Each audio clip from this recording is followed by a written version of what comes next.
Hi beautiful souls, welcome back to the channel, Beautiful Awakening with Shantia. Welcome to another pick a card reading with me. We're doing something different today. I wanted to do something fun and vibrant and different, so I came up with the concept of pick a hit record. Based off of artists whose music I grew up listening to, who I enjoy. So thank you guys for supporting the channel. I really appreciate it. Check out any of the other videos that I've created recently if you're interested in that. Monthly, I will be doing monthly readings from now on, and I will also be doing channeled messages so that we can get the best insight and advice we need to prepare us mentally, spiritually, and emotionally for each month. And as we're going through this very interesting transition during this point in time in our lives.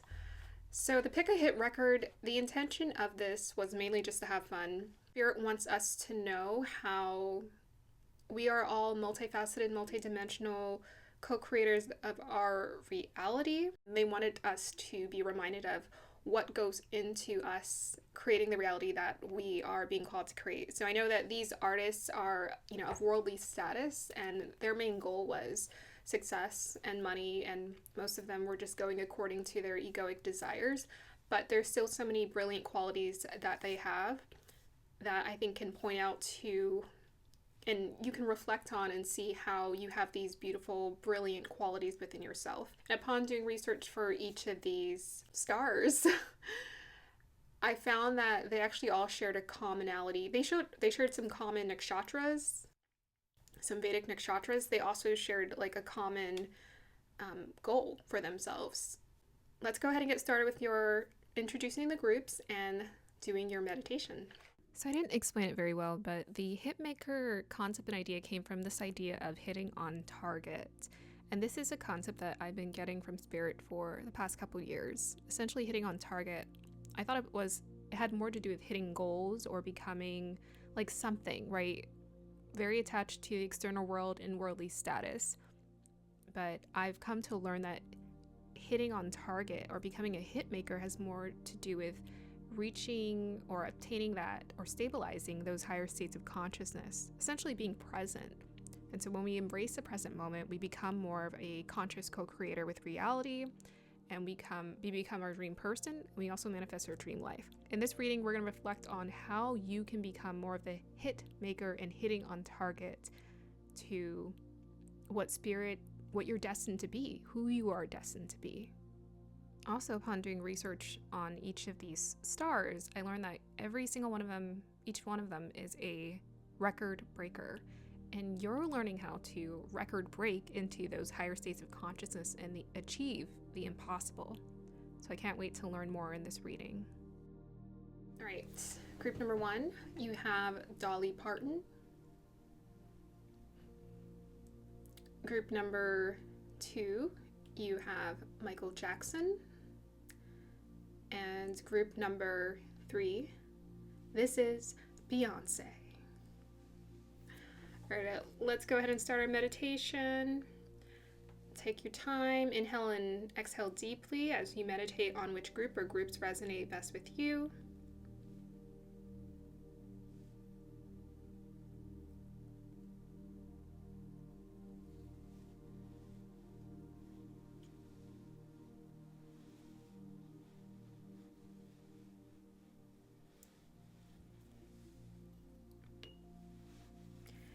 Here is the singing bowl.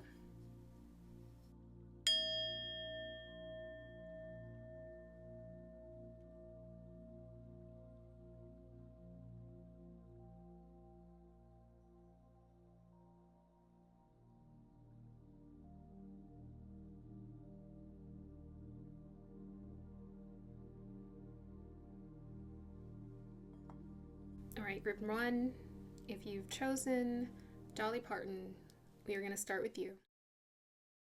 Hey group 1, welcome to your reading. If you chose Dolly Parton, this is going to be the reading for you. So let me just go ahead and see what wants to come through. I think I honestly don't know what to expect for this reading. I have my information and I'm essentially co-creating this with Spirit, so I'm excited to see what wants to come through for you guys. Okay. All right, let me try to interpret this. So I was getting this energy of flexibility. it felt like something was stretching. It was like an exercise. I was seeing something, it was something, do an exercise of some sort, like bending, and it was bending in and bending up. And then it also seemed like it had a paintbrush attached to it. So it's really interesting. It reminds me of someone using a paintbrush for the first time, painting your canvas. So you're in the midst, group number 1, of co-creating your dream life, the life that you've always desired for yourself, that you've always wanted for yourself. And you're in the process of learning how to use the paintbrush. That's what you're doing right now. They're showing you how do you co-create a beautiful life for yourself that has no karma attached to it. And that's what I'm seeing. So you're in the process of creating, making, so this is definitely a time to embrace having fun. You're in an experimental phase as well. Every time, for me personally, whenever I would paint with a paintbrush, it's like it feels experimental and new to me every time because it's a blank canvas and anything can happen. So whatever painting you're working on right now, it's modifiable. And I've heard this before, when it comes to timelines, we're co-creating our life as it goes. I know I've said it's written before, but when I say it's written, I meant there's like a divine alignment meant for you. And it's written means your destiny is written, like the best life ever. It's already written, but you're going about it in creating it in the present moment. So that's where you're at right now. Let me see if I can see if anything comes through with your orange calcite here.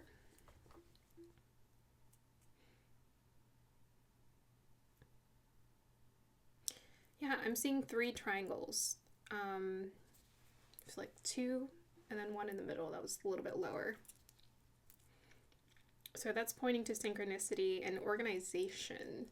So you are being organized and situated energetically. You are aligning to your place. It's like, yeah, it's taking me to someone finding their place in a movie theater when they're looking for their seat, and it's like C10, so they have to go find C and 10. Yeah, and I'm also seeing when someone's playing chess and the pieces on the chess are moving. Oh yeah, and it's reminding me of that scene in the first Harry Potter movie, The Sorcerer's Stone, where they were playing chess. Was it this first? Yeah, they were playing chess and they had to go like C5. So it's like finding your place. Yeah, and I think finding your place means you're finding alignment with yourself. You're finding ways to be more comfortable with yourself. You're finding a way to be more comfortable maybe in your free expression of yourself as well. Like, how do you express yourself? How do you feel called to express yourself? How do you feel called to be? Yeah, they're aligning you. You're aligning. You're synchronizing. And one of the cards I always get from the Zodiac Intuit 108 card deck is the synchronicity card. So we're synchronizing with our tribes. We're synchronizing with people we're meant to meet in this lifetime. It's all just syncing up for you.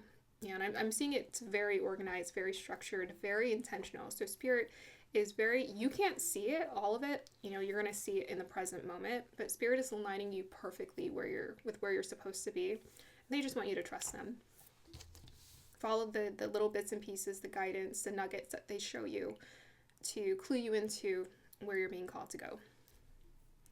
So orange calcite, this is a pretty positive, high vibrational crystal. It's also a partnership crystal as well. I always get that. And yeah, I'm seeing the pieces come together. I'm seeing pieces fit together. I'm seeing pieces fit together perfectly, seamlessly here. It's like, yeah, it's like a puzzle piece when the pieces just come together so perfectly. So you're heading in a direction right now where the pieces are just going to fit together almost perfectly for you.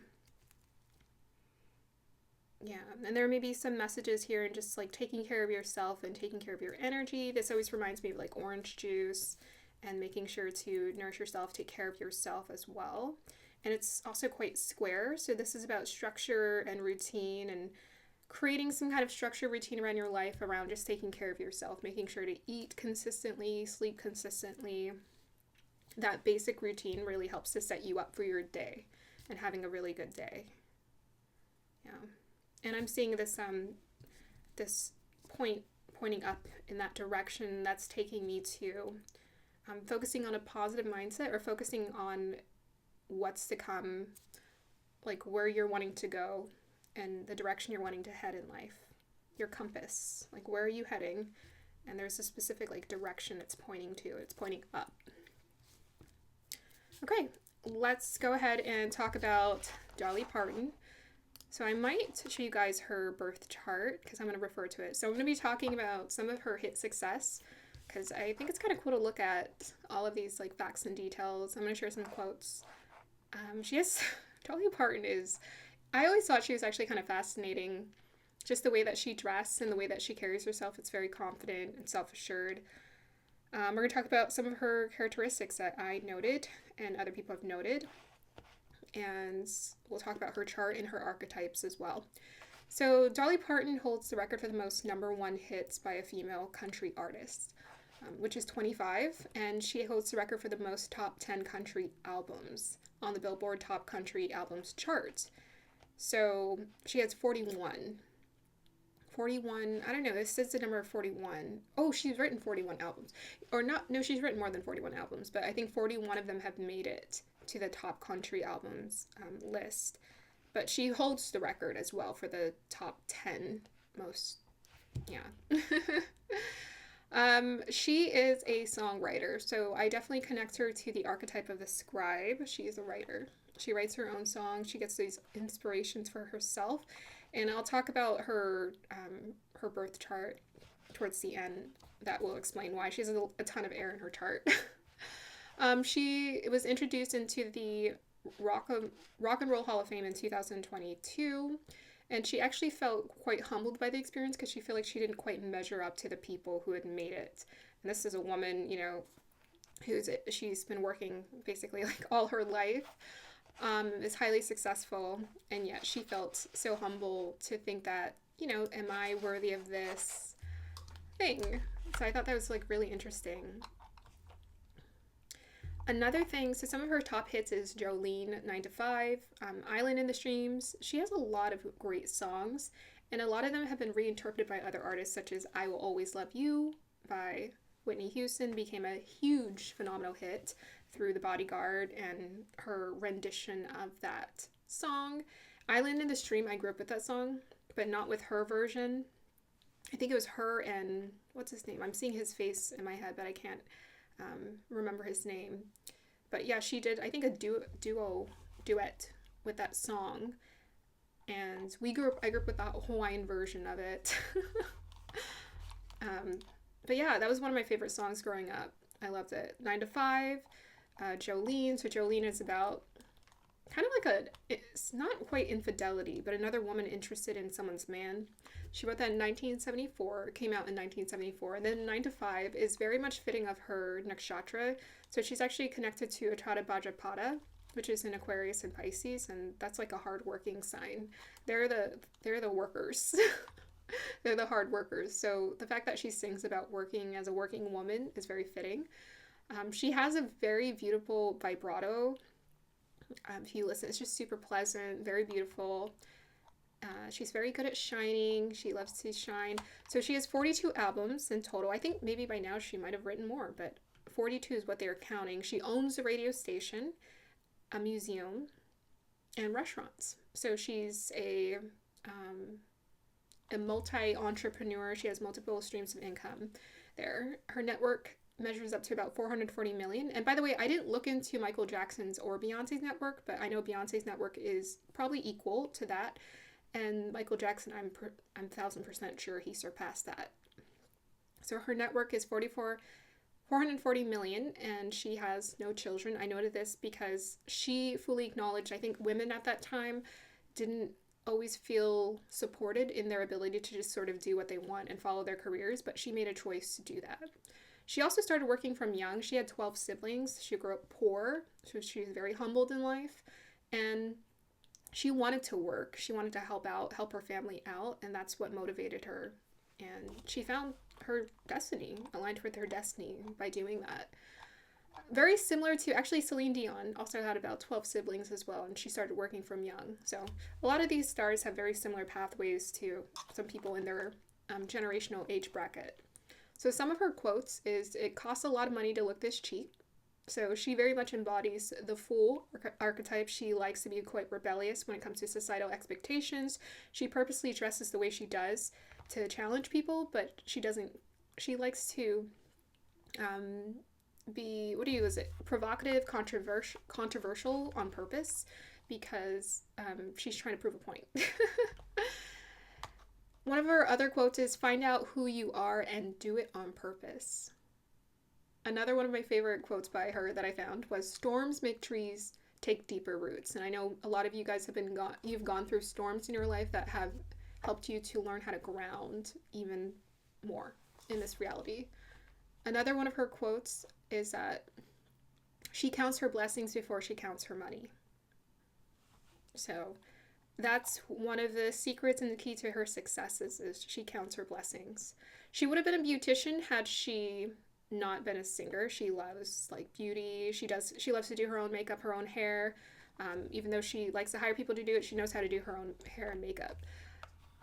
And growing up, the reason why she dresses the way she does is because she styled herself after the prostitute in town. She thought she looked beautiful. People said the prostitute looked cheap, and she thought that was the best thing ever. So yeah, just a beautiful, impeccable sense of humor. I love that. So Dolly's secret to success is that she's selfless, she's courageous, she loves to shine, she has no hesitancy about shining and sharing her gifts with the world. She's very direct and honest. She's also quite wise, but she's very respectful, self-confident.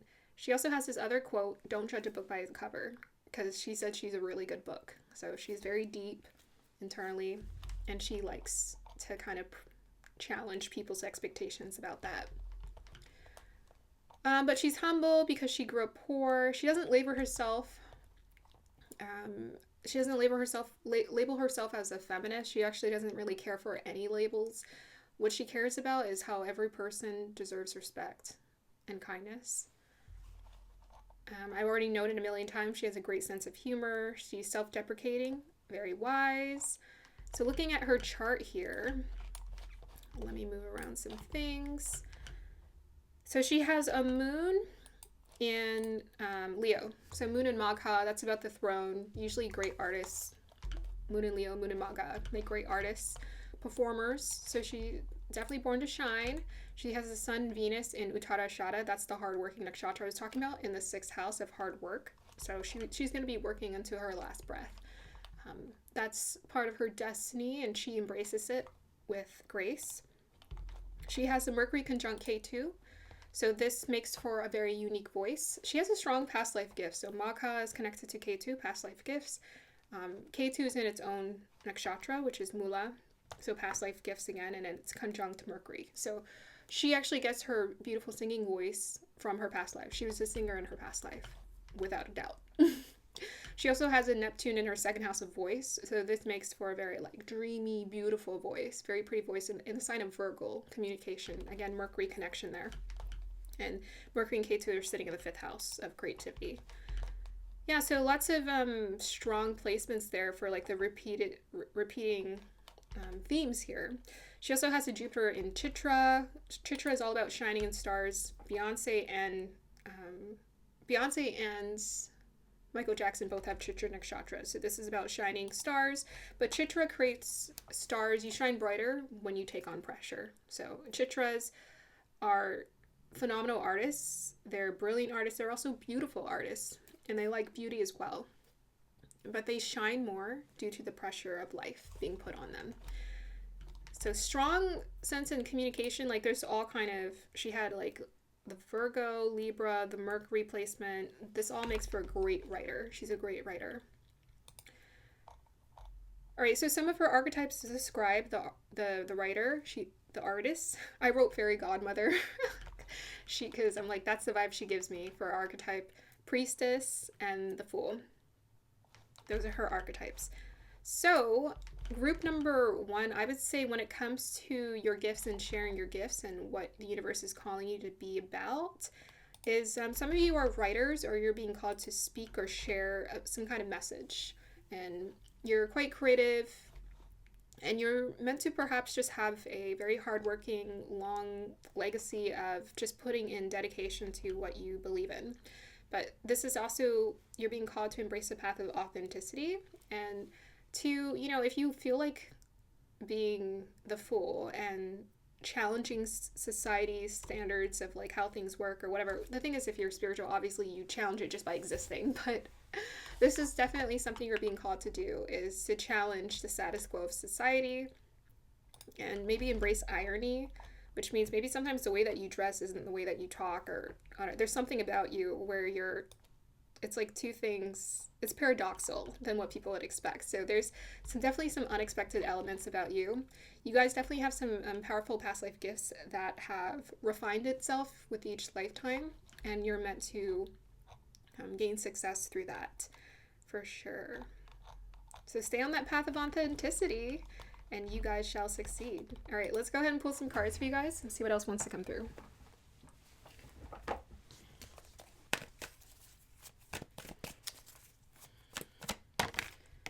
All right, so we have companion. Yep, I was seeing partnership. I also feel like with Dolly Parton, she had some really phenomenal duets that she did with people that ended up creating like really successful hit records for herself, or just songs. And she also partnered with people, right? She gave her writing to other people like Whitney Houston, and that's what helped her to grow even further. So you might consider sharing your gifts or collaborating with other people. Maybe both of you have your own unique gifts and skills, and when you collaborate together, you guys are actually stronger together. So even though Whitney Houston sang that song, Dolly Parton is still getting a chunk of the change when it comes to every time that song plays on the radio, she gets a piece of that. So there's the companion the universe is guiding you towards. It says loyalty, tenacity, and unselfishness.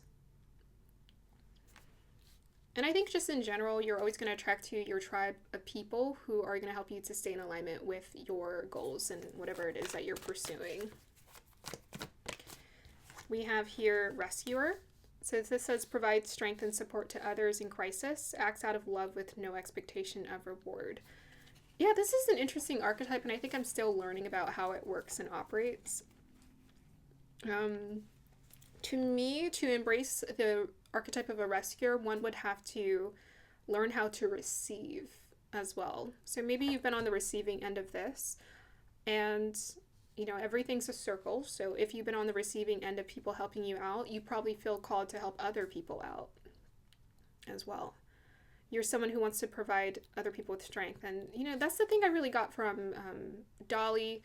She's quite grounded. She does have that Sun Venus in Capricorn in the 6th house, and she has that Neptune in Virgo, which, Neptune can be quite spacey. She also has Uranus in Taurus. So she has this very strong, grounded essence within her. I think that kept her humble through life, and she always remembers where she came from and how hard she had to work to get to where she's at. So she always acknowledges that people have to always put in the work to get to where they're at.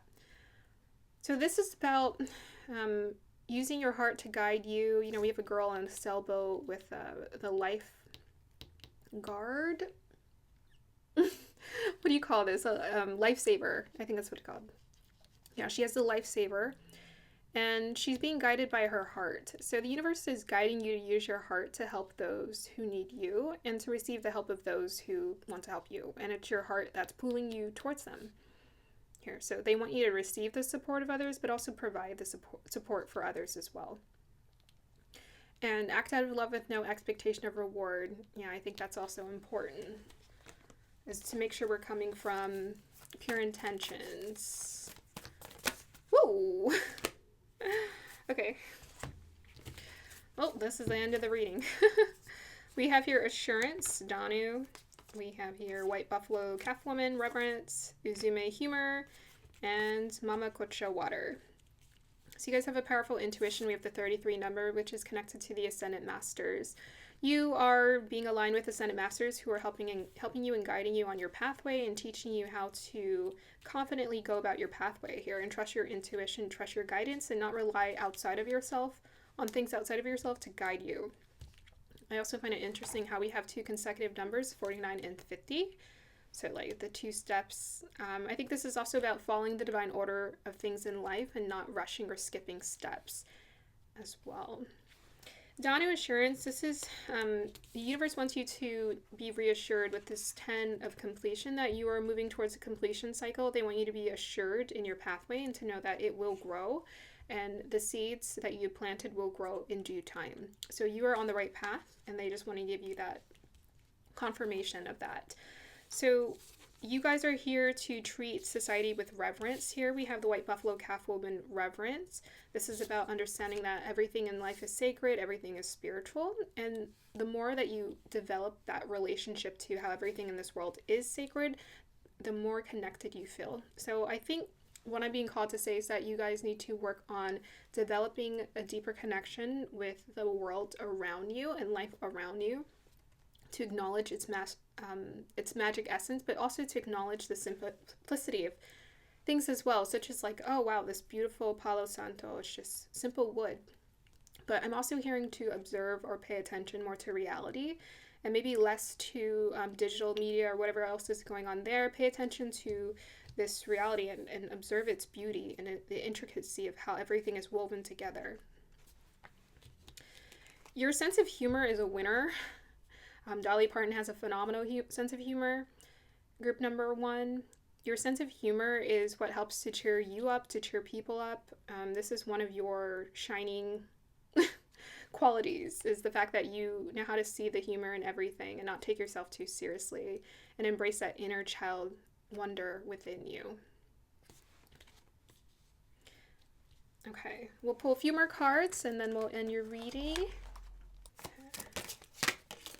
Okay. So we have here fairies. Oh my gosh, guys, I said fairy godmother. I love it when that happens.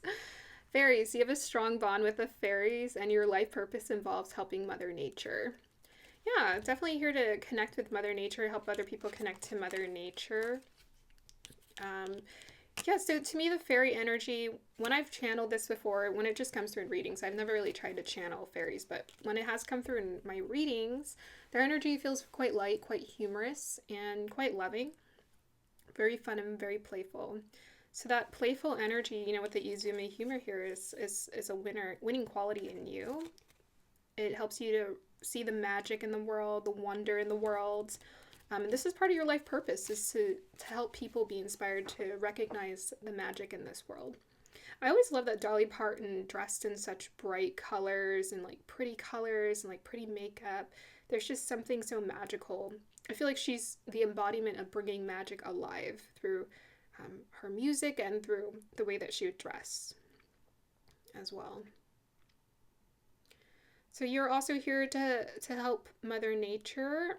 Mother Nature is putting you on mission to help people attune to her and take care of her, or, you know, she's taking care of herself, but just feel connected to her, because, you know, honestly, I think Mother Nature is the dominant force in this relationship. She's always going to dominate. Humans can't really destroy her, but we can definitely not.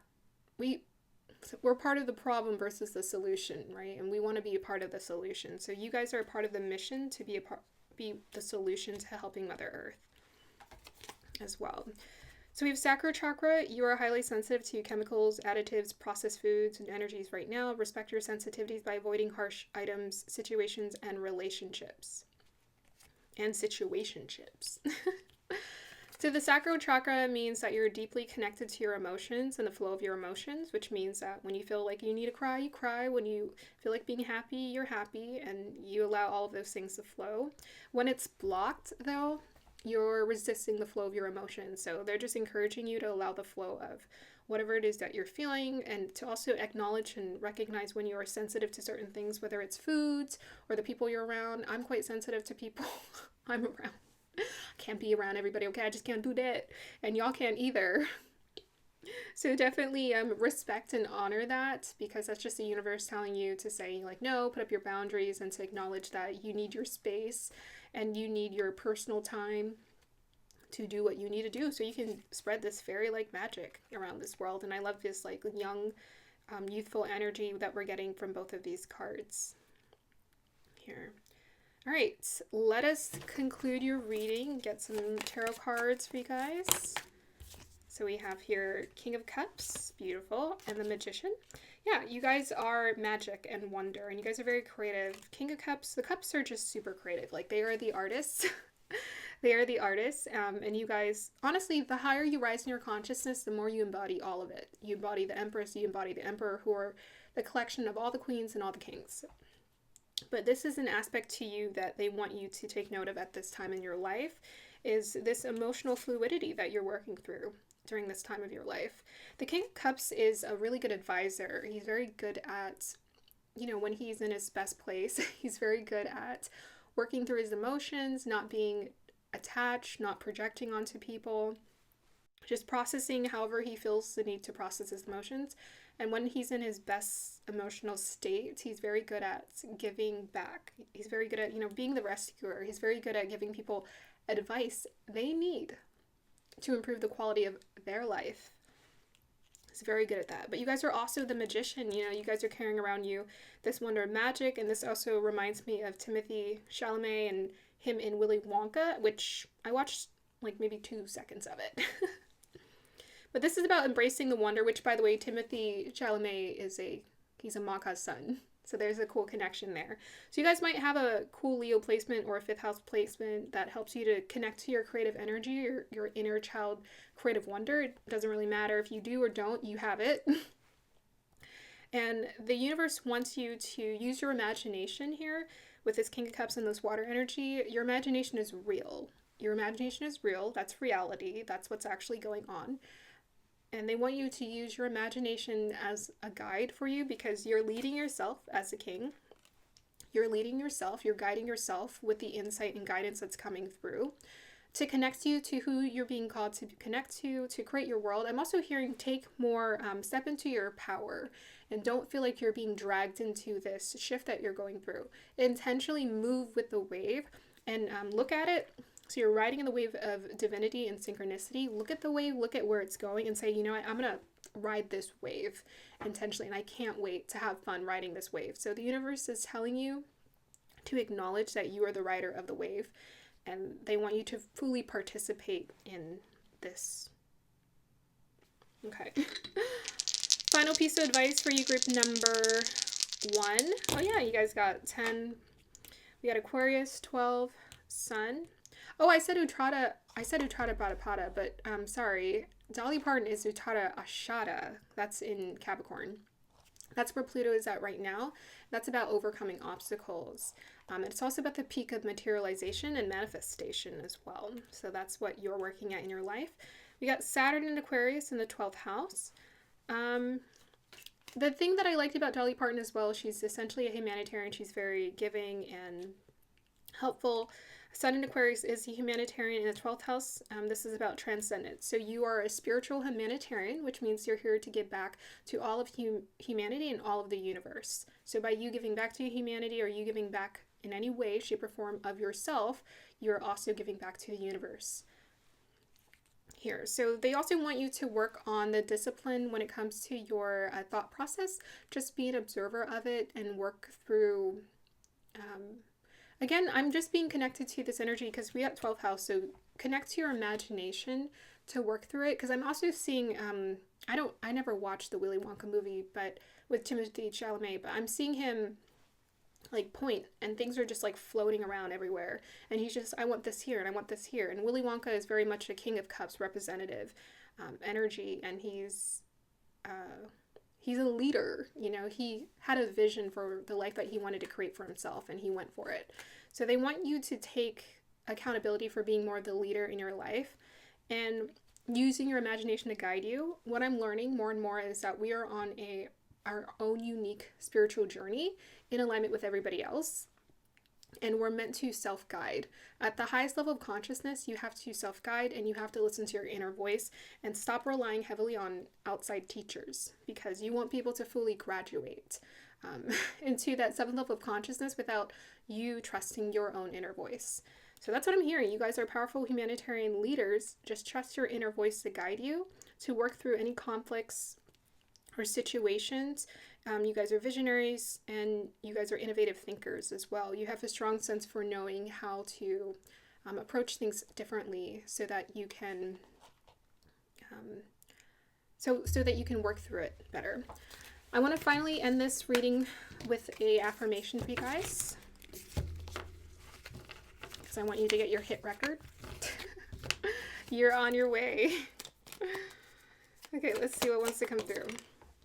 I believe in the person I dream of becoming. Very King of Cups. I believe in the person I dream of becoming. So you're on your way to becoming the person you dream of becoming. And I would say don't wait. Don't wait to become this person. Start today. Start now. Start with your mindset. Start with your mindset for how would I live if I'm the person I want to be? If I'm my dream person, what would they do today?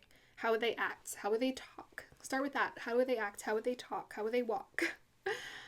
How would they think? What would they focus on? All of that. Okay. That's going to be the end of your reading here, group number 1. I hope you guys enjoyed that. Likes to support, and I hope you have a beautiful day or evening. Bye. Okay, group number 2, if you chose Michael Jackson, and this is going to be the reading for you. All right, so I'm going to go ahead and meditate and just see whatever wants to come through first. And then I will meditate with the crystal, and then we'll see what wants to come through when we talk about Michael Jackson as well. All right, let's get started. What message does Spirit have for you, group 2?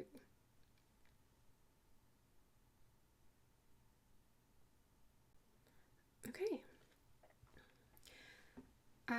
They want you to work on finding balance within yourself. And they also want you to work on using your wings or flapping your wings. So I'm hearing I feel like they want to encourage you to be a little bit more proactive in exercising your freedom.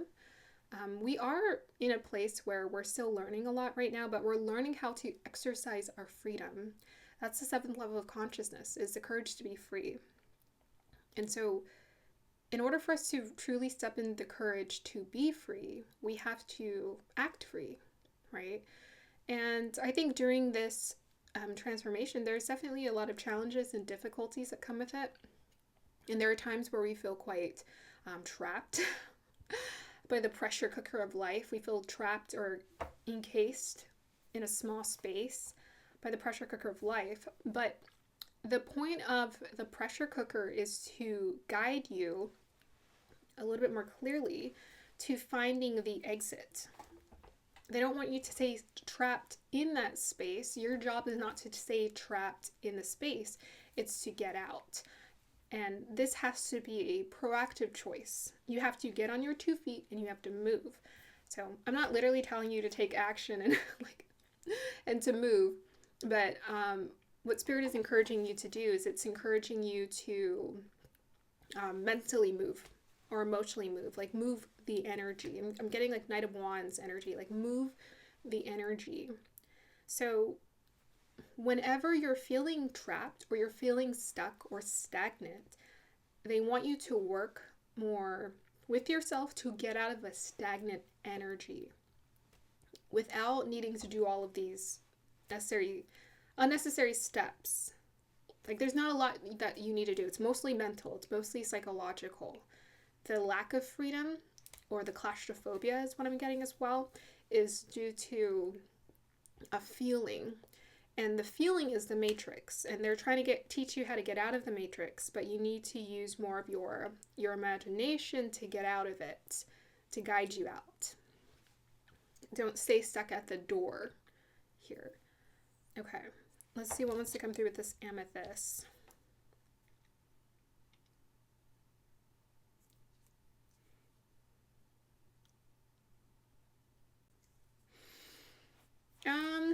I was getting an energy of like a seatbelt or feeling, that's weird. So it reminded me of a seatbelt, but it also reminded me of feeling trapped. Ah, safety. Okay. So the message they're sending to you, you know how we have,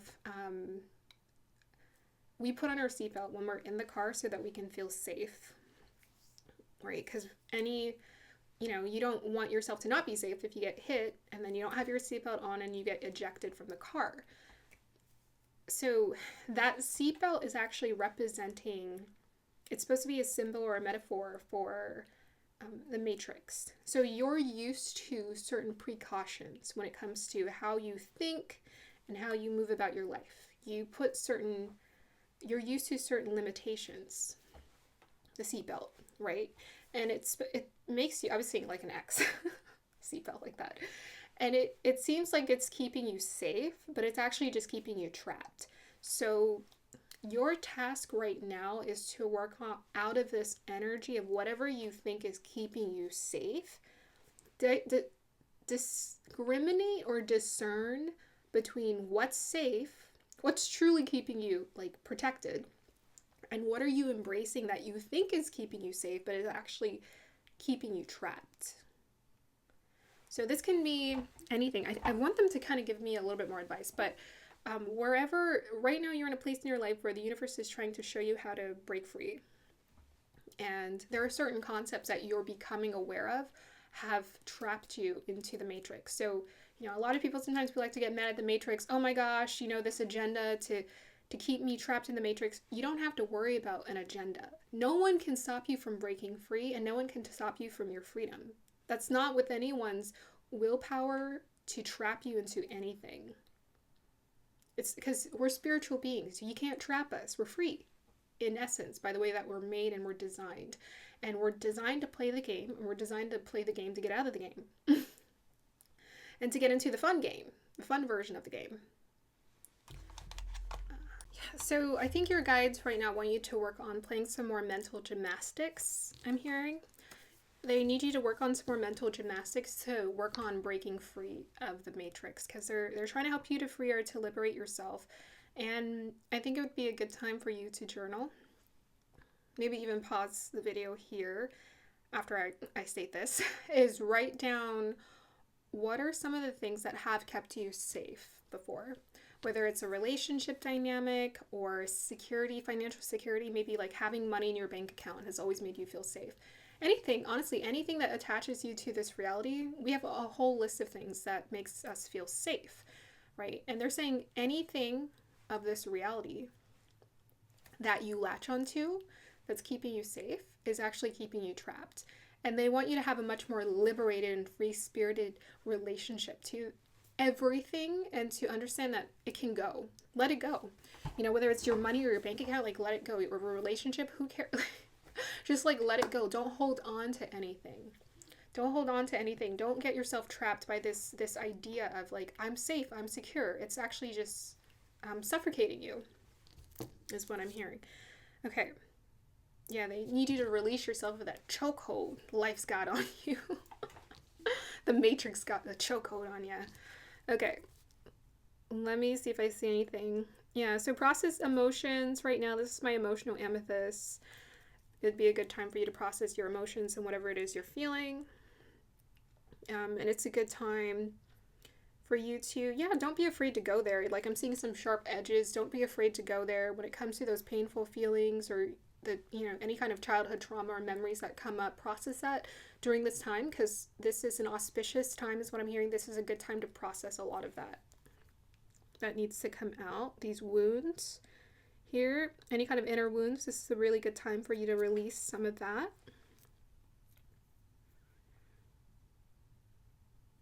Yeah, and I'm also seeing, I always get this beauty here. I don't know, I'm seeing like something walking on stilts, or yeah, so that takes me back to the message about balance. So finding balance within yourself. Yeah, you might be in a place right now where you're feeling maybe a little wobbly in life. They just need to find balance. So this is reminds me of a card in this deck called mediation, which is meditation, which is vacillating between the truth and the lies, and they're trying to help you find balance so that the truth puts you in balance. Anything off kilter, anything that makes you feel imbalanced is not the truth, because the truth is that you're protected and that you're safe. And any thought that shows up in your mind or any feeling that shows up in your body where you don't feel safe is a lie. And so you got to observe it, and you have to sit with that, the feeling or the thought that's not making you feel safe, and work through it so that you find balance. Okay. Oh, let's talk about Michael Jackson. Exciting. Okay. I will also show you his birth chart, probably. So, Michael Jackson hit success. I mean, where to start with Michael Jackson? You know, I said that I wanted to do Mariah Carey, but I was thinking that Mariah Carey was going to be a replacement for Dolly Parton, but actually she was a replacement. Michael Jackson was Mariah Carey's replacement. I forgot that. I wasn't going to do Michael Jackson. Funny. Okay, so his number one hit song is Billie Jean, 1983. Number two song is Beat It. We got Thriller, Rock With You, Smooth Criminal, Bad, Black and White, Man in the Mirror. So Michael Jackson, and then it keeps going.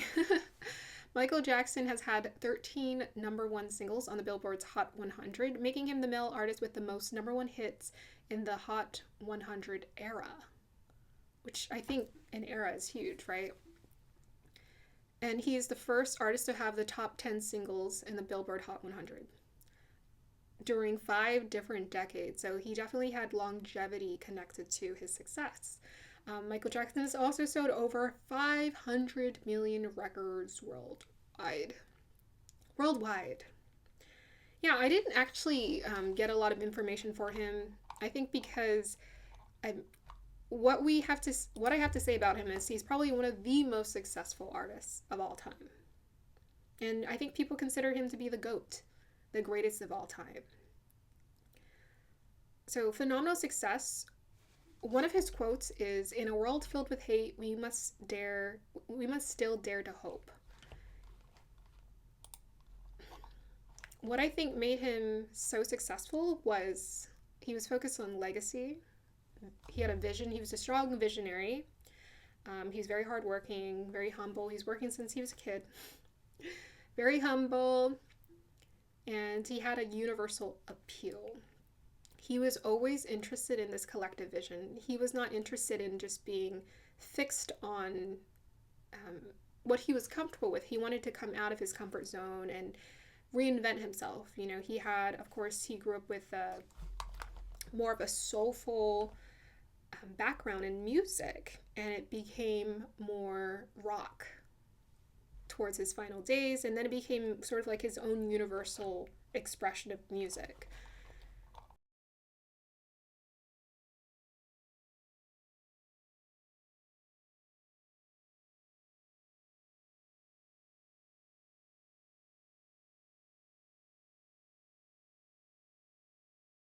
So looking at his birth chart, he had some like crazy placements. I think that made him very likable, super popular.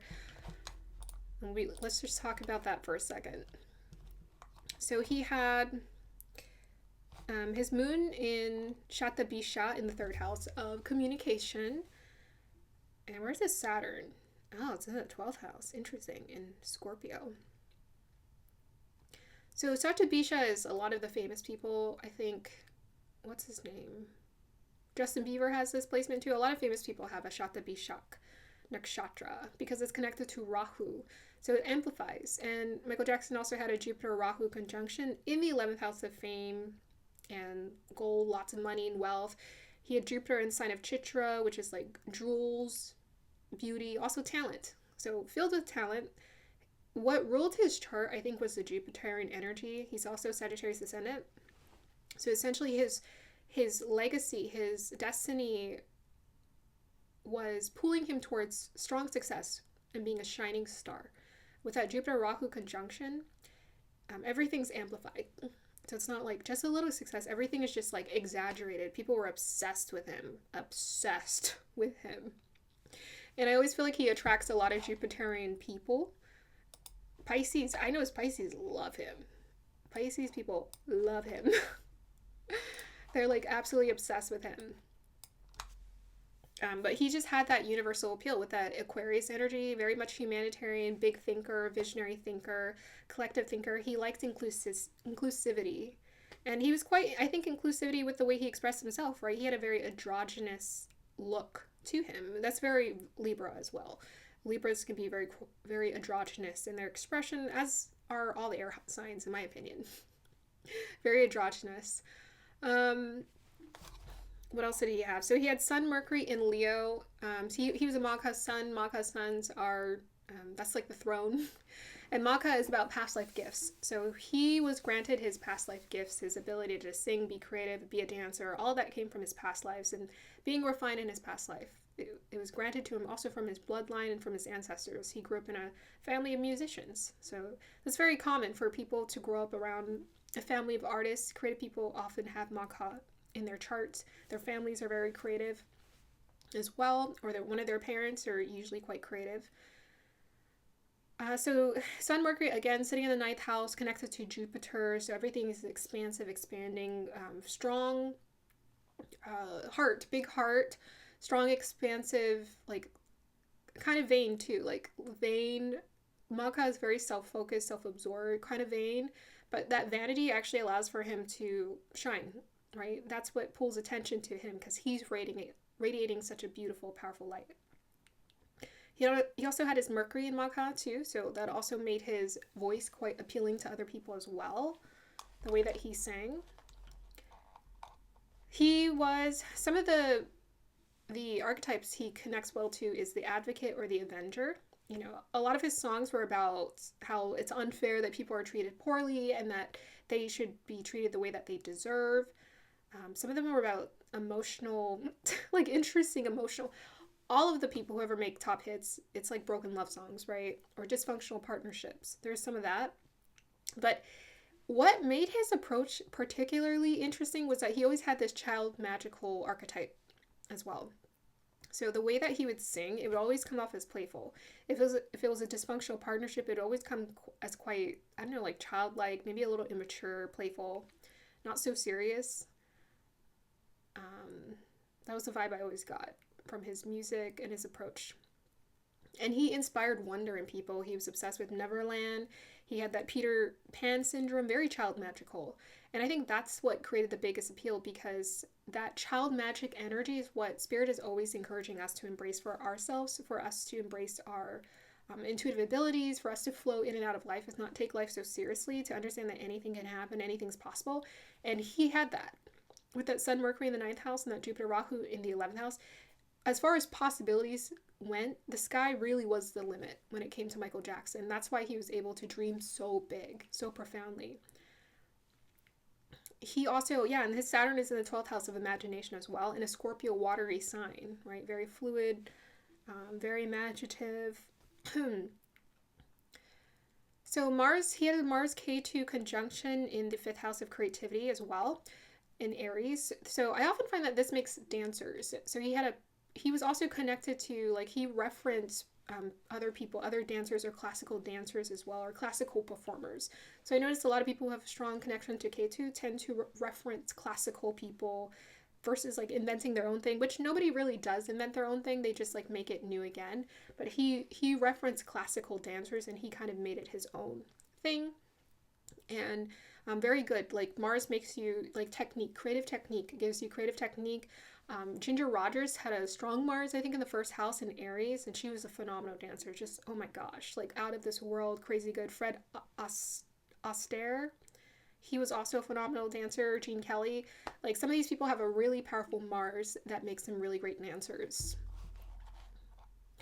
Okay, so what else do we have? So some of the other archetypes Michael Jackson had was most definitely the artist. He had the 5th house. He had that Leo energy support. He has Jupiter, Rahu in a Venus sign looking at the 5th house. So there's an exchange of energy there. And then his Venus was in the 8th house. Yeah, he had to dig deep for his creativity as well. 8th house always brings a bit of suffering. There's definitely some emotional suffering there that was happening with Venus and Cancer. Very sensitive. Yeah, he was sensitive. He was receptive. He was definitely an antenna when it came to receiving guidance and divine guidance or inspiration. He's a shapeshifter. I feel like he had the prince archetype very well. That's what made him like appealing, youthful. Oh yeah, Sun, Mercury. That's the prince. The Sun is the king and the Mercury is the prince. Yeah, he has like this prince-like energy vibe about youthful energy about him that made him very appealing. He also was a shapeshifter. I felt like when it comes to him embracing his creative energy, his creative flow, he knew how to become Michael Jackson on stage, become this character. And to me, he also had a strong priest-like energy, and I wrote this before I looked at his chart. He's a priest-like energy, very strong, as in like he's the receiver of this like magical essence. That's to me that Jupiterian energy, strong priest-like energy. Okay, so group number 2, how does this connect to you? You guys probably have a strong artist archetype, strong creative energy, and strong past life gifts that you are connected to. That's going to make you a hit maker. This is what's going to help you to. I didn't talk about this in the beginning, but the hit maker is also a reference to hitting on target when it comes to where spirit is guiding you in your life. So you're hitting on target, you're being called to hit the target, to find your center, to find balance within yourself, to find attunement with your expression, your self-expression. So self-expression is huge for this group. Make sure you express yourself and tune into that childlike wonder as well. And don't put a cap on anything in terms of what you're capable of. Sky's the limit for you guys. Okay, so let's go ahead and pull some cards and see what wants to come through for you, group number 2. Visionary, perfect. Capacity to envision what is not yet conceivable to others. Also, Moon in Aquarius, visionary. Willingness to proclaim a vision without regard for personal gain. Yeah. So when we focus on this bigger vision, not for the sake of our own personal gain, but for the sake of it just fulfilling it, for the joy and the love of fulfilling the vision, I think that's when we gain the most out of this. So you guys are quite clairvoyant. You have a strong vision for the life you're being called to create, or whatever it is that you want to create or be a part of creating. And the sky is the limit, and the universe most definitely wants you to activate this vision. It wants you to pursue all of your desires, like what you're feeling called to. Not your egoic desires, but like, oh, I feel like writing a song. This just feels good. It feels good to write this song, or it feels good to create this piece of artwork, or it feels good to write this book or start writing this page. Whatever feels good to you, that's what they're asking you to embrace. The shadow attribute is selling insights to the highest bidder, compromising your vision to make it more acceptable. Now, I think all of the people I have, like Beyoncé, Michael Jackson, Dolly Parton, most definitely struggled a lot with finding that balance because they were of more of the worldly status. But for you guys, you are not being asked to compromise your integrity for anyone or anything. Stay true to your vision and it will succeed. Someone popped up on my feed. Probably not a coincidence. Her name is Jewel. She is a musician, singer-songwriter, writer, artist. And I thought she was an actress. So I was like, who is this actress? I've never heard of her. Who, just goes by one name. And I watched the interview and I was blown away. She didn't sell herself for anything. She could have. She could have took the $1 million for this record sale, but she didn't do it. Like something in her instincts and in her intuition told her not to do it. And she said had she taken it, she would have financially, she would have been dropped from the label because her album didn't sell for 2 years after she gained popularity. She said there was one point where she was homeless. That's what she sung about. She was very authentic. She would talk to people about how she was homeless, she was struggling, how she grew up in a dysfunctional household.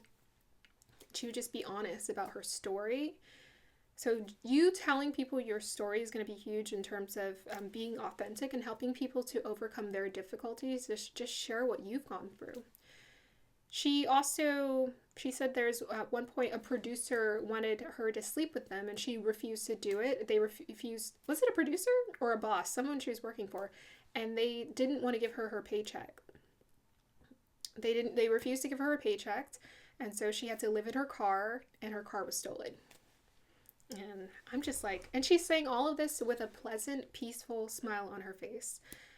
And the best part was that she learned how to be present. She learned how to meditate. She learned how to overcome the limiting patterns. And she was very aware of how all of that aligned in her life. Like the dysfunctionality of her family home. Her mom left at 8. Her father was an alcoholic and abusive. She acknowledged this with a smile on her face, and she forgave it and overcame it. There we go. All right, let's see what else wants to come through for you guys, group number 2. We have the scribe. Yes, you are a writer. I was just talking about the singer-songwriter. So you have some words that you'd like to use to express, to talk about your stories or your experiences. You are the scribe. You're also here to preserve knowledge and information. So this might be insight, divine insight that's given to you about what you're being called to write. What are you being called to write about? Do you want to talk about your story? Do you want to talk about these beautiful visions that Spirit maybe is giving you? That feels quite imaginative. So this is about you tuning into this authentic inner voice in you that's guiding you to write something or talk about something here. The words you have to say are very beautiful, and someone out there needs to hear it. Okay. We have here truth. I think you're here to talk about the truth here, group number 2. So there's some truth that you're here to share with other people. And it's coming straight from your heart here. And this truth is here to create balance for other people. You know, to be Ma'at is also connected to the scales. So this is about helping to establish justice and balance, right? Every single one of us, we all have that contract where we feel an injustice in the world. And Michael Jackson definitely felt injustice in the world. But maybe you're being called to right the wrongs through helping people in some way. You're spreading the truth of what it is that you've gone through. Now, I'll pull one more from here. Oops.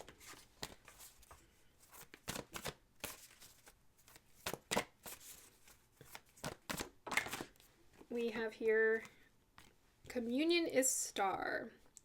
So this is about the signs, the omens, and this is about being a priestess. I was talking about how Michael Jackson had the archetype of the priest. So this is about being the priestess that you are as well.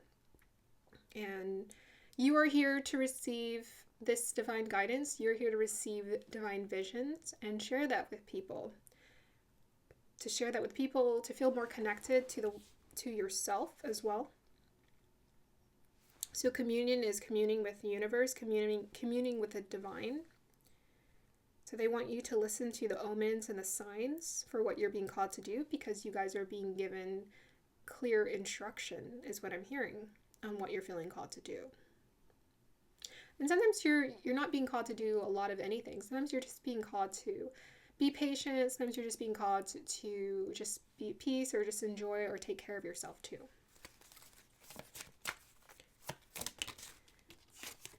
We have here, have you asked your angels for help with this? Your angels want to help you with this situation. However, they require your permission before they can intervene in your free will choices. Yeah, I was talking about feeling trapped and something that you're attached to. Ask for some more guidance from your angels. What's going on with this person's face? Is it melting? It looks like her face is melting to the side. Or maybe it's just the perspective, huh? Yeah. It's a little too wide. Just as someone who, I'm pretty good when it comes to perspective and painting.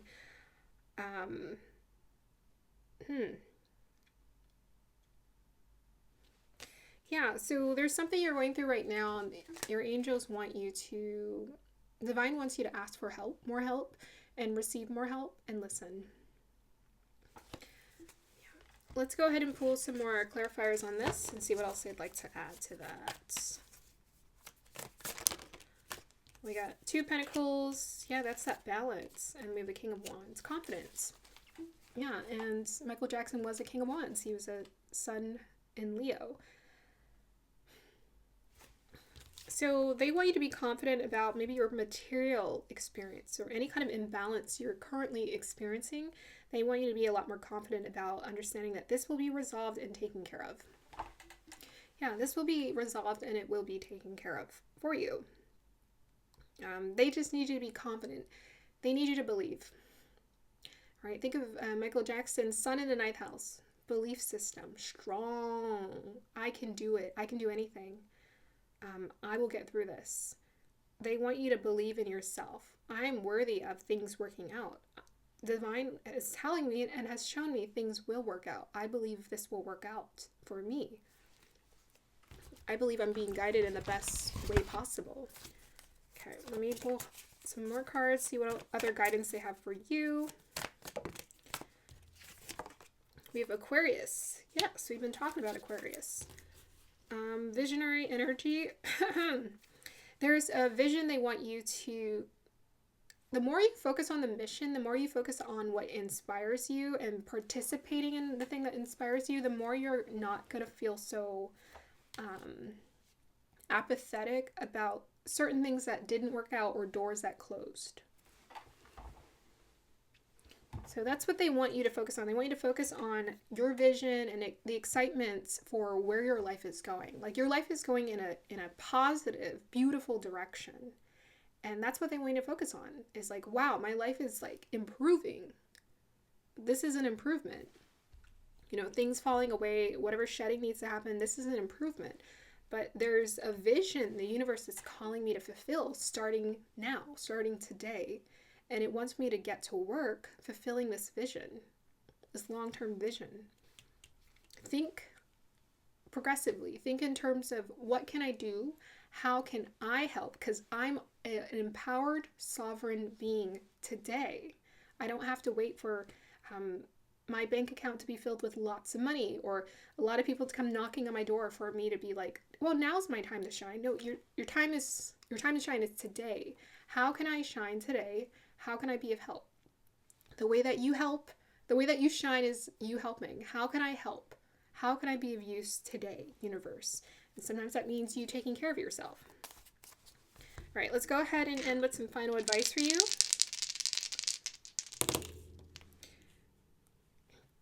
We got Saturn in Capricorn in the 7th house. So this is about working on discipline with yourself. It could come to like the balance when it comes to your thought process and your thinking and what's going on up here mentally. Like I said, we kind of talked about it early. Find that balance. What helps you to put you back in balance? So some of us know, oh, breathing helps me to come back in balance. For that star, singer-songwriter Jewel, she said she would just pay attention to her hands, and that helped her to keep her present and calm through anything she was going through. So she came up with something simple for her to do. What can you do that helps you to focus on being a lot more present and feeling a lot more balance? Because you are your universe. When you're in balance, your whole world is in balance. When you're balanced, your whole world that you're perceiving is balanced. So they want you to work on that. This might be also talking about a contract or a bigger vision. Saturn is where we put a lot of discipline and hard work into growing when it comes to our ambitions. So as far as like ambitions go, there might be a contract or some kind of partnership that the universe is aligning for you. And this is what's going to help you to be successful down the line. Anything else you want to tell us about the Saturn Capricorn in Libra?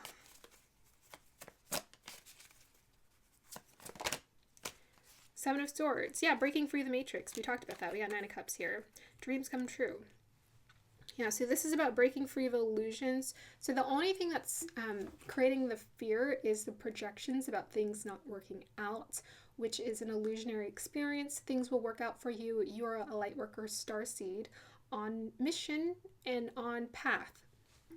So as a starseed on mission, on path, by default nature, your dreams will come true. Just push through these, the training perhaps you're going through around the mental illusions or limitations about what's going on. That's what they need you to work on right now. Yeah. Let me go ahead and pull an affirmation for you, and we'll end this reading. Group number 2. I'm courageous. I am willing to act and face my fears. Yeah, so you guys are in a place right now where you're facing your fears. This is huge. Saturn is about that. Karma is all about facing fears. So right now you're in a place where you're facing your fears, and through you facing your fears, just facing the fears alone, you'll be able to overcome whatever it is you're currently going through. Because right now your purpose is to overcome the fear. Just face it. Look it straight in the face. Look it dead in the face and say, no, you're not going to scare me. I will scare you with how well I handle you. Yeah, you are the courageous, fierce lion, King of Wands here. Face your fears. And take action too. You know, take action towards your dreams as well. Move towards your dreams steadily. That's going to be the end of your reading here, group number 2. I hope you guys enjoyed that. Like to support, and I hope you guys have a beautiful day or evening. Bye. Hey, group number 3, welcome to your reading. If you chose Beyoncé, then this is going to be the reading for you. All right, so let me just meditate and see what wants to come through first for you guys.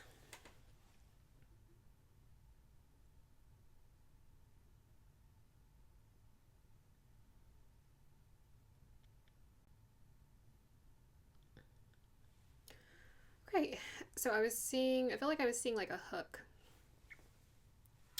Like something grabbing.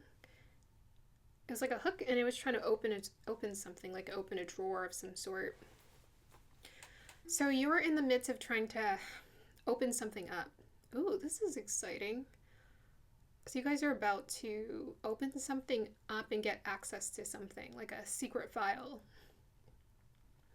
A secret file or a drawer that has access to some kind of, I don't know, maybe information that you need.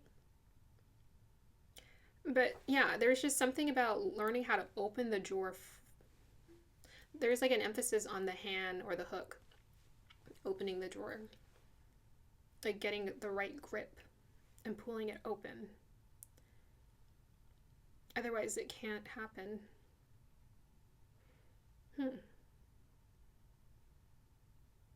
It's reminding me of those claw machines when you're trying to grab the doll or whatever is in there. And you're trying to get the right grip on it and get it at the right angle. So you're in the midst of grasping some sort of skill. And it has to do with, I'm getting firmness.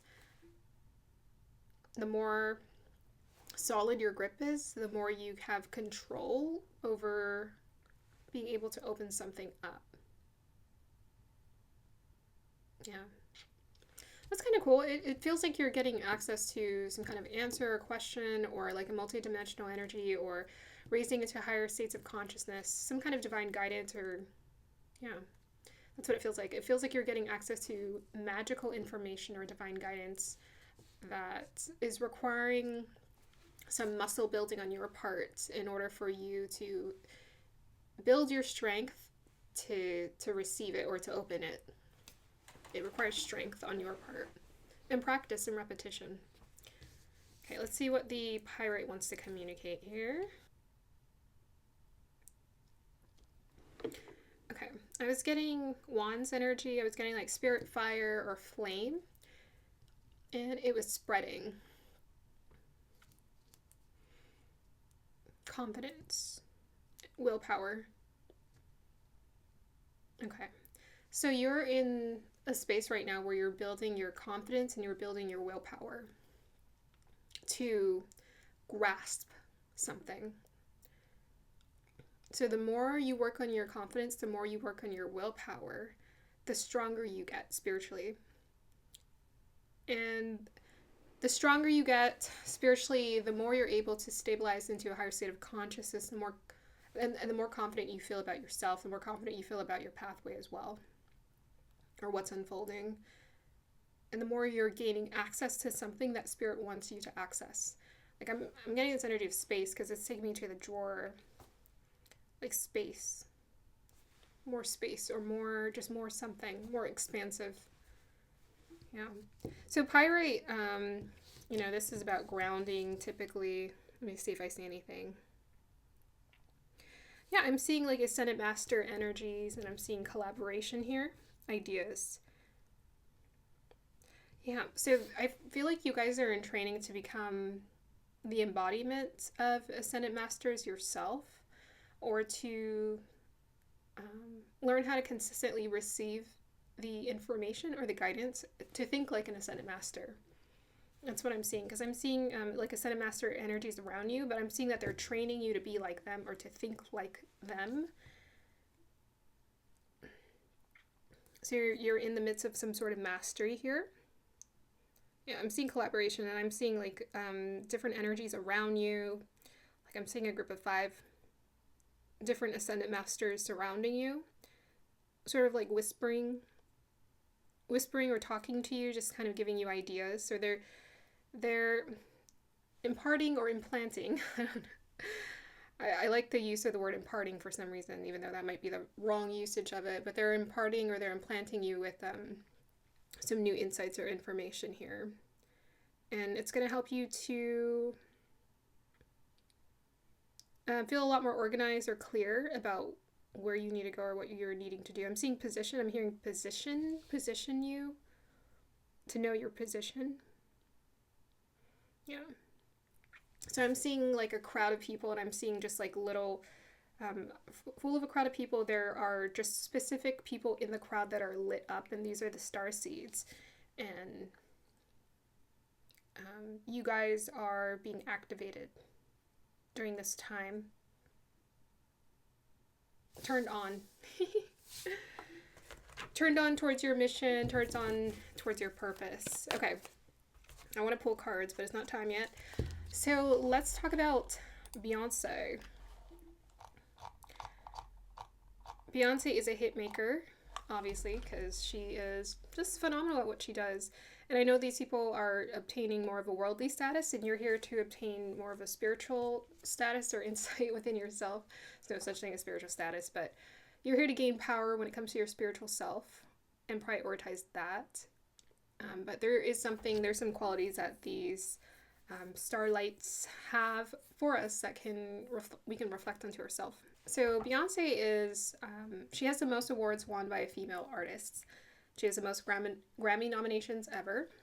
She has the most Grammy nominations in a single year for a female artist. And I think that's when she did that was when like Blue Ivy was a baby. I think that was when she hit all of those. She hit that goal. She has the most Grammy awards won in a single year by a female artist. Beyonce also has 22. I'm kind of surprised by that. I thought it would be Taylor Swift or someone else. Beyonce has 22 number 1 hits on the US Dance Club Songs chart, which is more than any other artist except Rihanna, who has 33. That's very interesting. They have 22 and 33. That's cool. Some of her quotes is that power means happiness, power means hard work and sacrifice. So power to her is something that she seeks to work on for herself. Another quote she has is, I don't like to gamble, but if there's one thing I'm willing to bet on, it's myself. So she always bets on herself. Another quote she has is, don't try to lessen yourself for the world, let the world catch up to you. So strong confidence there. And her final quote I wrote here or typed here is, my daughter introduced me to myself. So someone was talking about how when you become a mother, you essentially go through a rebirth. When after birthing your children, you birth a new identity. You step into a new energy, a new era for your life. And so she was saying that her daughter was a huge mirror for her to understand who she was and what she was capable of. Some of her characteristics is that she's great with vulnerability. I think she often talks about the struggles she's had or insecurities she's had in life. She's all about this women empowerment, but at the same time, she also talks about those difficult emotions she has as well, like struggling with believing in herself or confidence, and a lot of her music that she wrote, even when Destiny Childs was blowing up when she was younger, they talked a lot about the ideas and concepts that were authentic to them. They wanted to talk about equality and working hard, which I thought was great. So vulnerability, hardworking, she's classy to me. Like she definitely likes to pay attention to her image or how she promotes herself and who she connects with. She doesn't just like to promote anything. She's very picky about that. And I think some of her keys to success is reinvention. I think she reinvents herself. She's about innovation, authenticity, and legacy. She thinks long term. She thinks in terms of how can I contribute to society or my family or to my legacy? Like, what are people going to remember me for, and what do I want to be remembered for? So that's why she, I think, serves as a really good role model for a lot of women, because she really thinks about how her image makes an impact on society. You know, some people, they just create things because they want to create and they don't really care about their image. But she's always, I think her parents just really drilled it into her to think about her image, to think about how she's coming off, which I think can make someone quite self-conscious, and sometimes they end up becoming what society wants them to become instead of who they truly want to be. Yet at the same time, taking into consideration how your actions impact other people, I think is important, because there are consequences to the things that we share with others, and we have to think about, you know, whether it has a hopefully positive consequence or not so positive consequence. There are consequences. I think with each album, she reinvents herself. She gets creative. She tries to take a different avenue. She doesn't do the same thing over and over again, even though she has succeeded when it comes to the pop, R&B, soul genre of music. She still continues to reinvent and stretch herself. And quite honestly, she's found her own style and her own way to make a mark in this world when it comes to what she does. It's very Beyoncé-esque is what people would call the thing she does. She's very Beyoncé-esque. She's created her own genre. She is her own genre. And that takes me to Matthew McConaughey's quote when he talked about chasing himself. She is the mark maker. She's a trendsetter. She's the mark maker for herself. Like, she marks what she's capable of, and then she's surpasses it, and she always challenges herself to surpass herself. So I think that's kind of cool. So some of the archetypes that she embodies very beautifully is the goddess archetype, queen, and the mother archetype. Very beautifully. She definitely embodies the goddess archetype. And the queen, we always call her Queen Bee. And mother, like, she's very much that role model, loving energy, feminine, divine feminine energy to a lot of women out there. So looking at her charts, I forgot to write her things down in my notes. So she's, I don't know if I agree with this chart. I don't. Okay, here, this chart is what I've studied before. Right, she's a Virgo ascendant. So Beyoncé is actually a Leo. She's a Leo. You can tell the difference between a Leo and Virgos. Leos, they emanate more golden light, golden energy, and sunlight, and they actually have a strong ego, strong confidence, strong ego. You know, there's pros and cons to that. They're very confident. And she's a Leo. And you can tell just by the way she looks, just like all the golden energy that she emanates and that she's drawn to. She's always drawn to making her hair blonde. Her eyes are almost like honey looking sometimes if you look at it according to certain lightings. So she has a 4-planet stellium in her first house. So this is Mercury, Jupiter, Venus, and Saturn. So this is what attributes to her success, is because she's meant to live a life of reputation and stardom. But getting back to the hardworking part, very hardworking. She has an exalted Mercury in the first house. She's got Venus there, Jupiter, and Saturn. So not only is she hardworking, she loves it. She has all her benefic planets in Virgo, Venus and Jupiter, except for Moon, which is in Libra, which co-ruler is Venus. So it comes back to Virgo. So she actually loves working. She loves working hard. And people will always see her working hard because it's in the first house, very visible. So she serves as a really good role model for what it means to work hard and what it looks like to work hard. She's a Pura Falguni Leo, which means... Actually, wait, is she a Pura Falguni? I'm pretty sure she is. Where is her sun? Oh, yeah, Pura Falguni. So Pura Falgunis like to relax. She's very good at... She said she has this itch to go and move all the time. Like, she's restless. That's very Virgo-esque, very restless. But Pura Falgunis can be quite lazy, so that helps to balance their energy and to be infused with a lot of creativity. She's also a 12th house sun, so that makes her very imaginative. She's very imaginative, very creative. She has a Mars Rahu conjunction in Cancer, so she knows how to connect strongly to her emotions. She's very passionate, very emotional, quite sensitive too. Pusha is ruled by Saturn, so that's also a hardworking nakshatra, but Pusha is connected to the cow, and about giving milk. So that also connects us back to the reference of Pusha is in Cancer, so Cancer, nurturing, and the mother archetype. So for your success, group number 3, this is about embracing your divine feminine energy and essence. So this is about embracing your nurturing and nourishing qualities that you're here to embody for yourself. And this is what helps to elevate you, is you give nourishment. When you give nourishment to yourself, you take care of yourself, and you give that nourishment back to people. You give that love back to people. Rahu in Cancer definitely can amplify, emotions and passion and the heart, someone's heart dedication to things and what they do, and what they believe in. She also has, with the sun being in the 12th house and K2 being in the 5th house, to me that takes me to past life gifts. So I feel like she's been creative in her past lives as well, and she's just brought it back into this lifetime. So she has a past life of being very creative, very hardworking, and so she brought that back into this lifetime here. Ability to be so visionarily expansive. Yeah, and like Michael Jackson and Dolly Parton, she also has a Chitra placement. Hers is Venus in Chitra. Chitra is about the star, glittering star of success.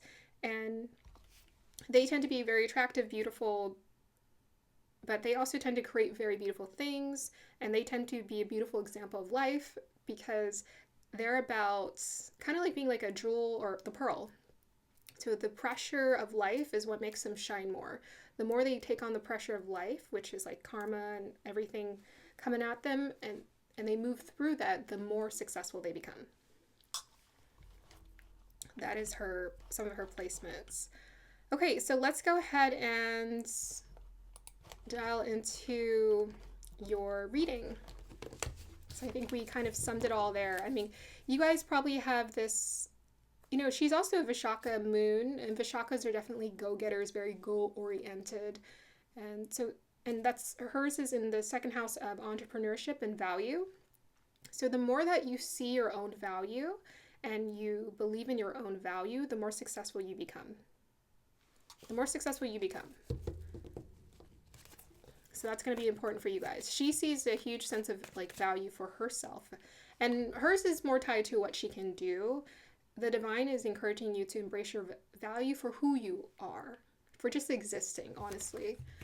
And that's what's going to help you to feel so much more confident in being successful in anything and being able to get through anything in life. Okay, so let's go ahead and pull some cards.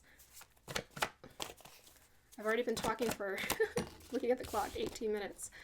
We have here Samaritan. Refines your capacity to help those you would prefer to ignore.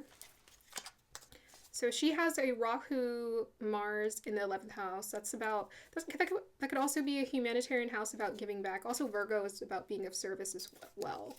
So your ability to be of service and want to give back to people is what helps you to shine brighter. This is about helping those that people sometimes ignore. So these are people who perhaps... Why are these people ignoring them? I think it's just in general, when it comes to human behavior, sometimes we are very self-absorbed and self-focused that we miss opportunities to connect with others and to check in with them and see how they're doing. So you guys, you care about people, you wanna know if they're doing well in life, you want to check in to see how they're doing. And just by doing it, you're making a world of a difference in their lives. So big heart, desire to also just align with this desire to want to help others. You have a huge capacity to help people as well.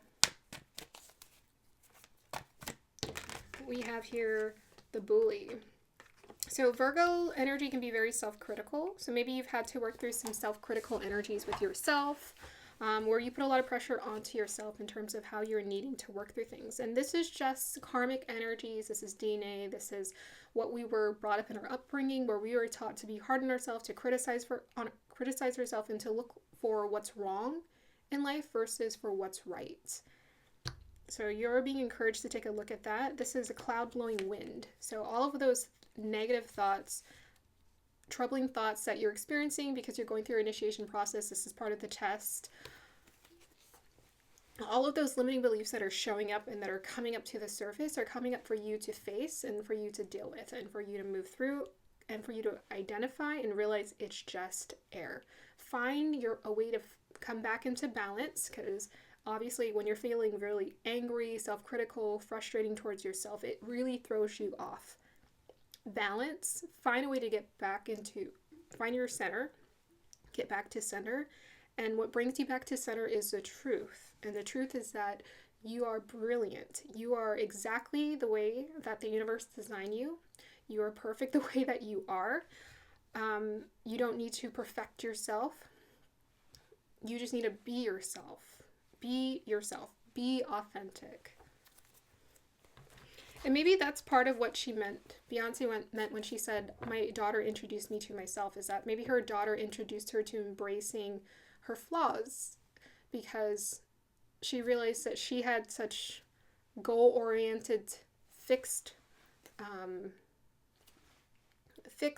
obsession about like success and like being great at things, and then maybe she curtailed her goals to be in alignment with how can I help or inspire people more versus just how do I look great at doing something or how do I do something very well.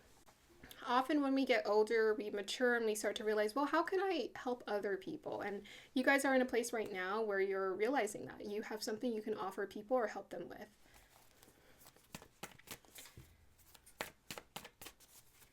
Yeah, and they mentioned the shadow attribute here conceals deep fears behind verbal or physical abuse. So whatever negative thoughts or words are coming up are fear. It's just fear. It's a scared little, it's just a scared little emotion. And it just needs unconditional love by you. It needs to be seen by you in order for it to move through you.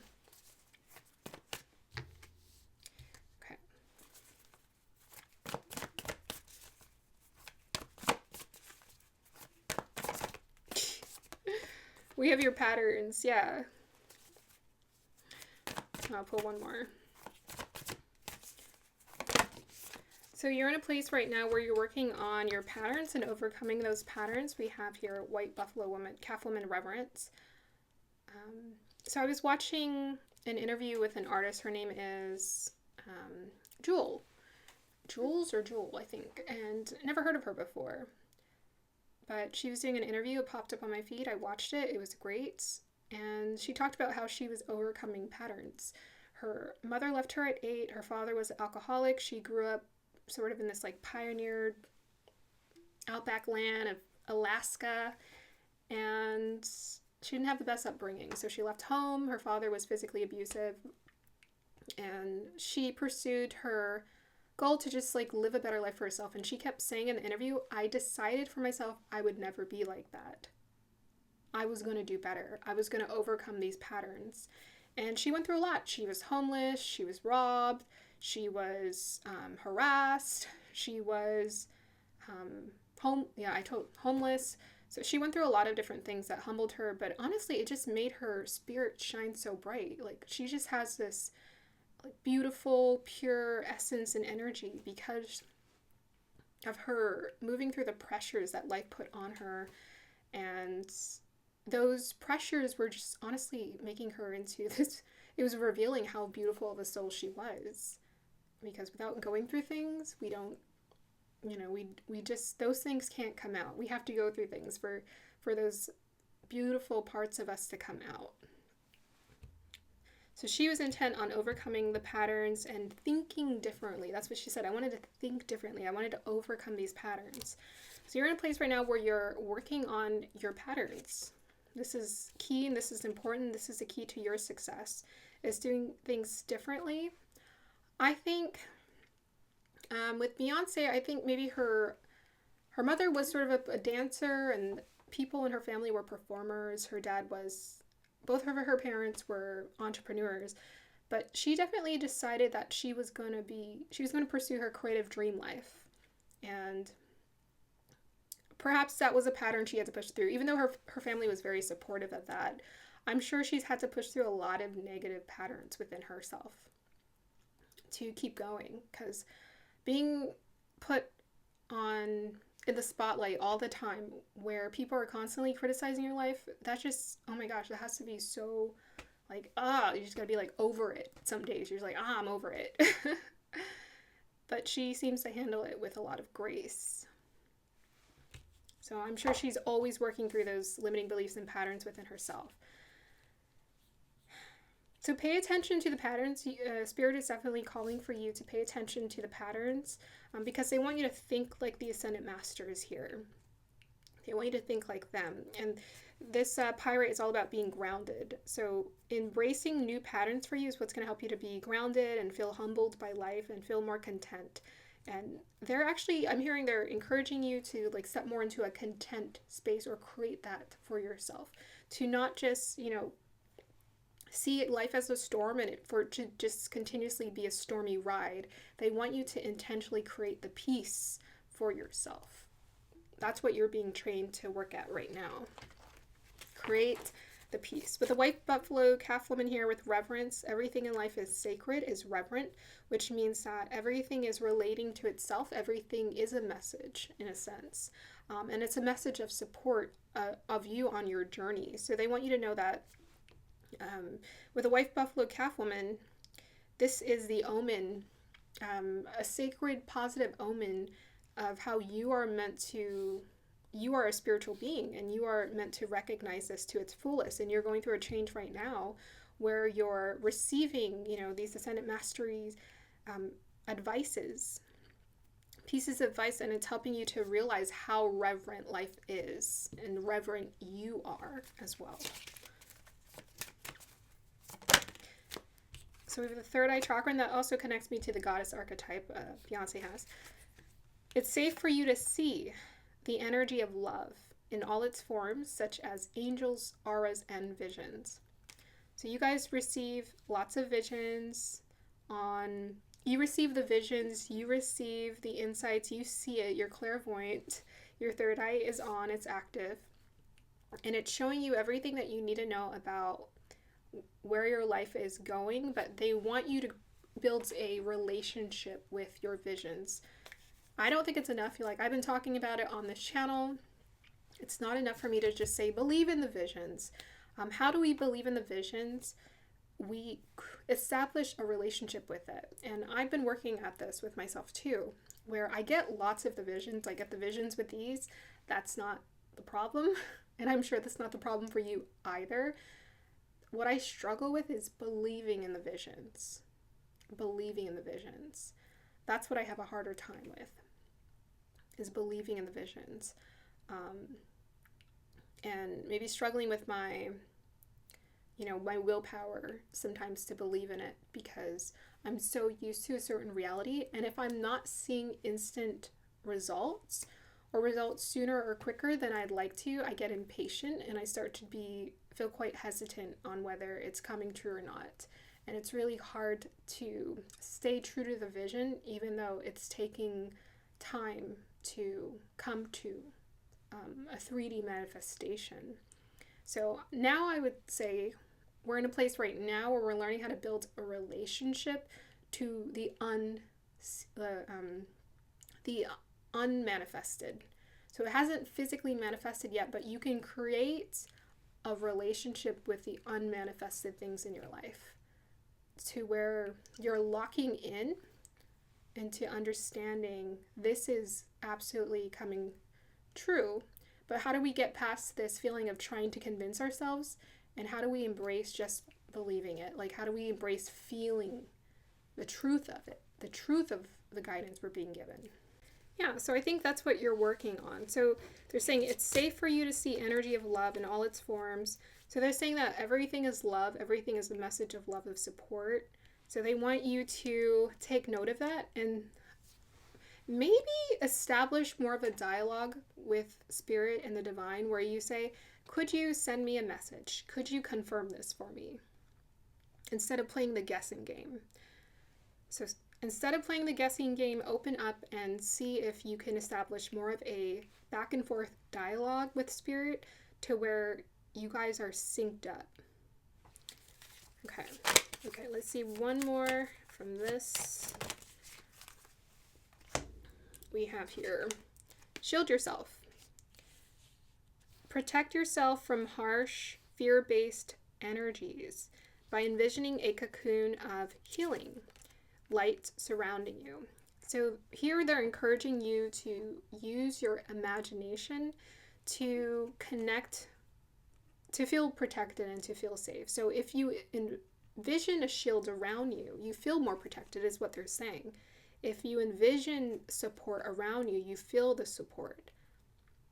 So use visualization to connect with the protection and the support that's already surrounding you and the healing that's already happening within you. Take the time to meditate on protection and support and safety.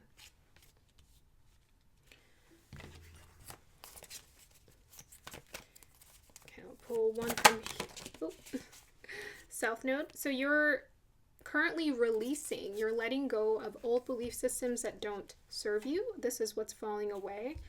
And I think it's a good time to take note, to check in with yourself at least once a week and to journal. So you're currently releasing old belief systems that no longer serve you. This is where you're at. This is what you're working on. So this is a good time to also maybe journal and to write down and to track at least once a week, check in with yourself and see what is my belief system right now. Like really work with spirit and just meditate on it and see what concepts come through. So what other advice do you have for us around the releasing here? We have Ace of Cups.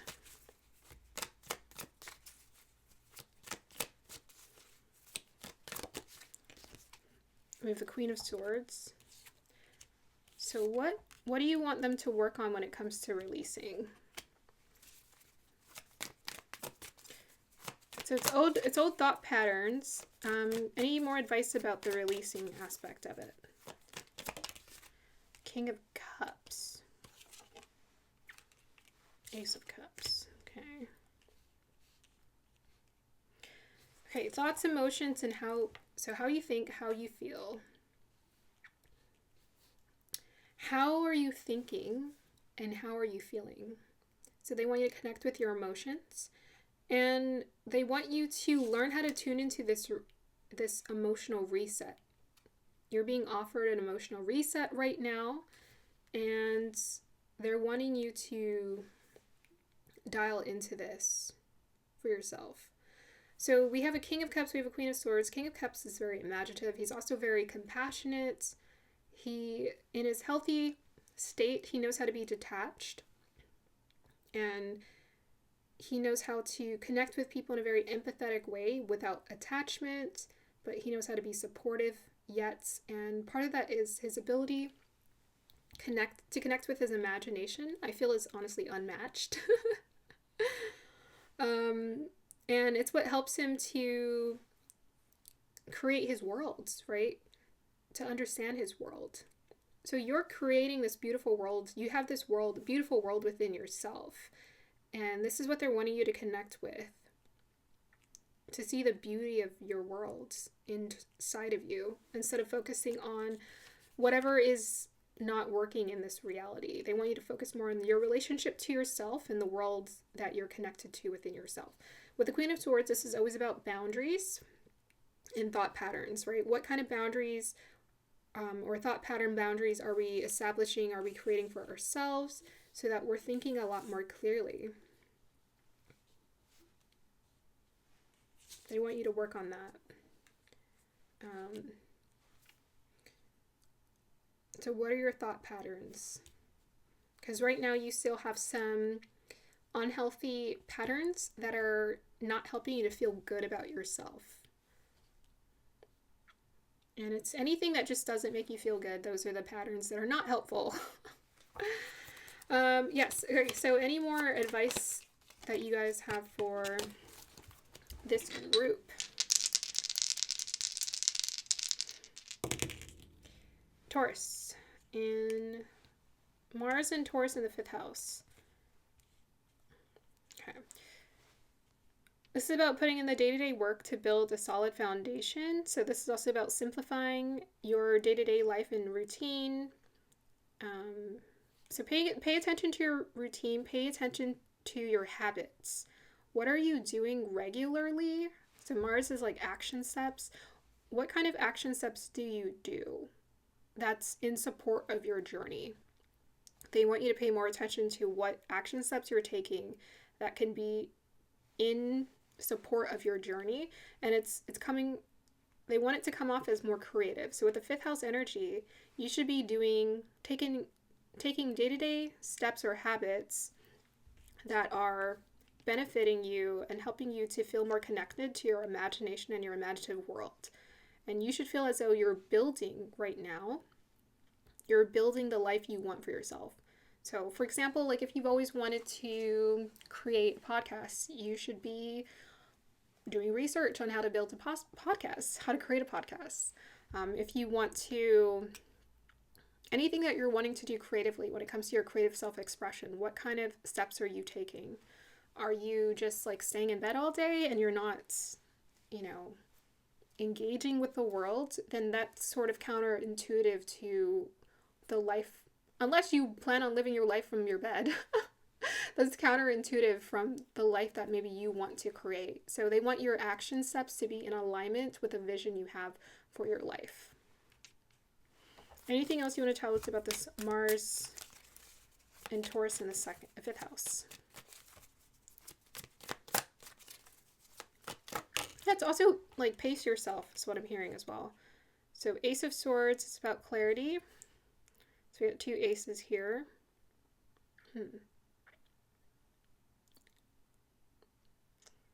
So they want you to work on some more mental clarity within yourself.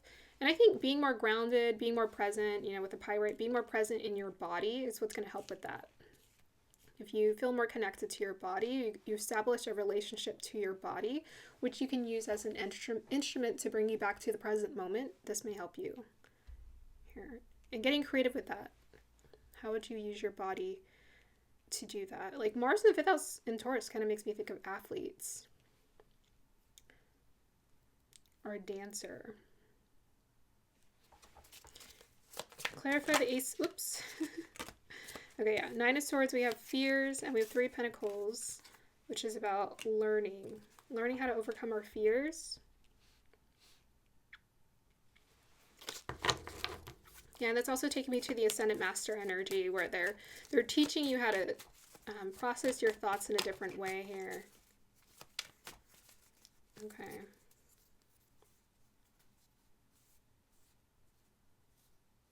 It just comes down to your day-to-day habits. That's all I'm going to say. You need to just break it down to what are you doing right now? What are you doing now? What are you doing now?